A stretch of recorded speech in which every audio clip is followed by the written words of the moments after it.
87년생 티몬의 한 달 영수증. 저는 NGO 단체에서 상근 활동가로 일을 하고 있고 월급은 10만 원을 받는데 한 달 지출은 어떻게 되느냐. 이 자막으로 제가 띄울 겁니다. 제가 교통비 같은 경우는 3만 원이라고 썼는데요. 제가 집이랑 회사랑 가까워서 걸어 다닙니다. 그리고 식비 같은 경우는 요즘에 식사하려면 한 끼에 8,000원 이상은 줘야 되더라고요. 그런데 불구하고 네, 커피는 꾸준히 사 먹습니다. 소소한 행복으로 커피 마실 때 마카롱 하나씩 사는 거. 이제 제가 이번에 이 영수증을 준비하면서 카드 내역서를 한번 쫙 정리를 해봤는데 쇼핑이 한 20만 원이 나오더라고요. 그래서 깜짝 놀랐어요. 제가 또 좋아하는 게 당근마켓이라고 있어요. 중고 물품을 거래하는 앱이 있는데요. 제가 오늘 의도치 않았지만은 제가 오늘 입고 있는 이 니트 당근마켓에서 10,000원 주고 산 거고요. 주황색 배낭 8,000원 주고 샀습니다. 운동을 한 지 한 3개월 이상 됐는데 이거는 나이를 먹으면 먹을수록 운동에 투자를 해야 됩니다. 네, 이제는 돈을 안 주면 운동을 안 해요. 이렇게 해서 생활비로 쓰는 돈이 한 78만 원. 그리고 이제 고정비 부분. 두둥. 이 고정비로는 월세, 그다음에 후원, 그다음에 보험, 적금, 청약이 있습니다. 일단은 제가 후원을 5곳을 하고 있는데 지금 제가 다니고 있는 NGO 단체 그리고 미래당 후원하고 있고요. 그 외에 3곳은 좀 주로 이제 제3세계의 구호 활동을 하는 그런 단체에 후원하고 있어요. 그리고 보험 같은 경우는 45,000원 정도 되는데 제가 이때까지는 보험의 중요성을 별로 모르고 살았어요. 진짜 20대까지만 해도 내가 병원에 돈 쓸 일이 거의 없었는데 최근에 그걸 조직 검사를 하는데 그 비용이 한 200만 원가량이 나왔어요. 알아봤는데 엄마가 들어놓은 보험이 있는 거예요. 실비보험이. 이게 다 이번에 아주 톡톡하게 효자 노릇을 했죠. 그 다음에 적금은 30만 원 하고 있어요. 일단은 10만 원은 그냥 비상금용, 20만 원은 여행용. 이제 30대 접어드니까 내가 버는 돈으로는 절대로 집을 살 수가 없다.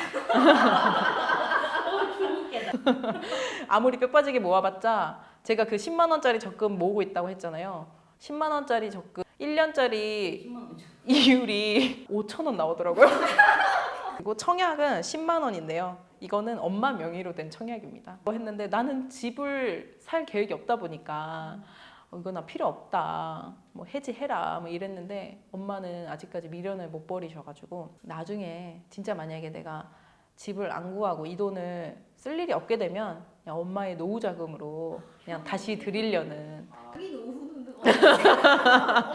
저의 노후는 아직 미래를 별로 구상하지 않습니다. 저의 좌우명은 까르페 디엠이에요.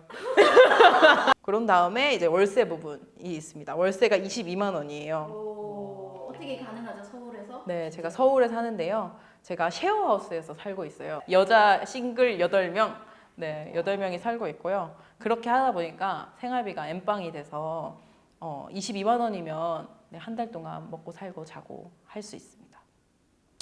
요 얘기를 조금 하려고 하는데요.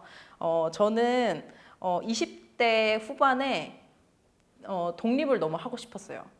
저희 집 그 구성원은 어떻게 됐냐면 이렇게 총 7가족이 지고 볶고 살았고요. 그러니까 저는 항상 어렸을 때부터 꿈이 내 방을 갖는 거였어요.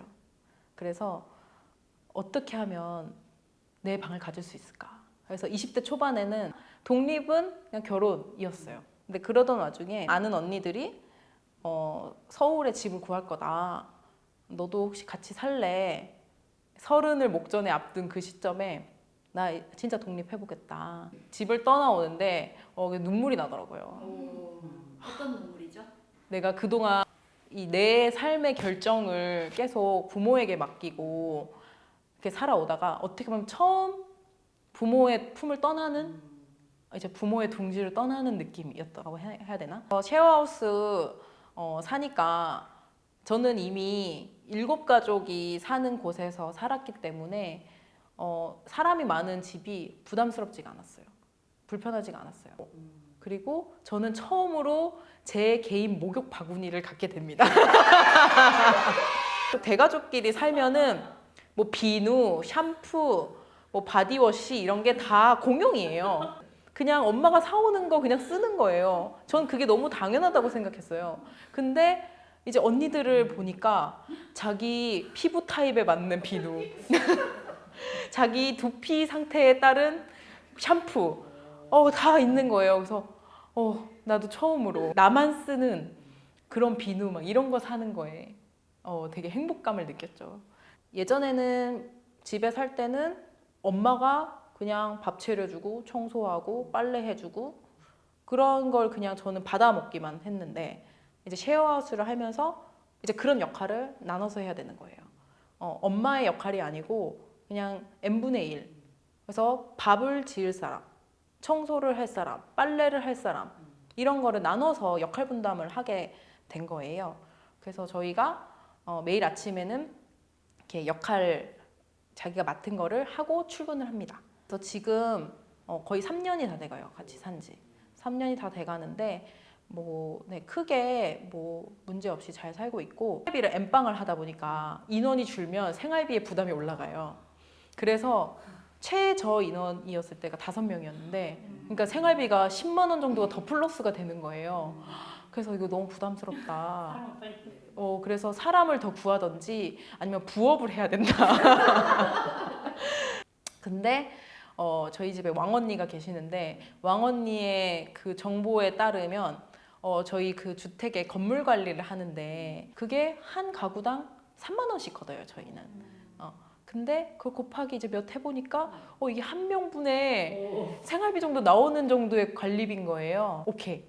다들 오케이 해가지고 당 쓸기, 계단 청소, 그다음에 분리수거장 정리 이런 것들을 저희가 하게 됐고요. 아무튼 이렇게 쉐어하우스를 하면서 엄마의 감사함을 좀 많이 느꼈던 것 같아요. 그 엄마가 매일 아침에 제일 먼저 일어나셔서 아침상을 차리시고 또 본인도 출근하시고 퇴근해서 또 저녁 차려주시고 빨래 같은 것도 하시고 이런 일련의 과정들이 이제 제가 직접 다 해보다 보니까 그 노고가 이제서 알겠더라고요.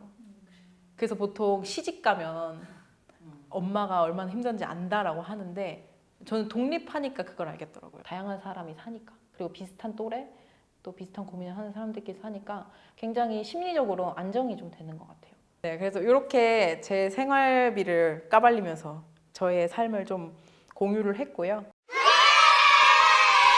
네, 이렇게 먹고 살면서 정당 활동을 하고 있습니다. 네, 저희 정당에서는 생활비나 활동비나를 주지 않아요. 저희는 자원봉사 시스템으로 돌아가는 정당이라서 자발적으로 원하는 사람만 이렇게 자기의 시간과 재능을 투자해서 활동을 하고 있고요. 그래서 뭔가 약간 정당 당직자들의 삶은 어떠한가 궁금하셨을 것 같은 분들에게 그냥 한 가지 케이스로 저의 삶을 좀 공개해 봤고요. 저희 근데 유튜브 구독자가 지금 10명이 채 안 돼가지고 댓글이 다른지 모르겠는데 혹시나 이런 삶에 궁금한 게 있다면 댓글 남겨주시면 제가 성심성의껏 댓글을 달아드리겠습니다. 네, 그럼 여러분 안녕.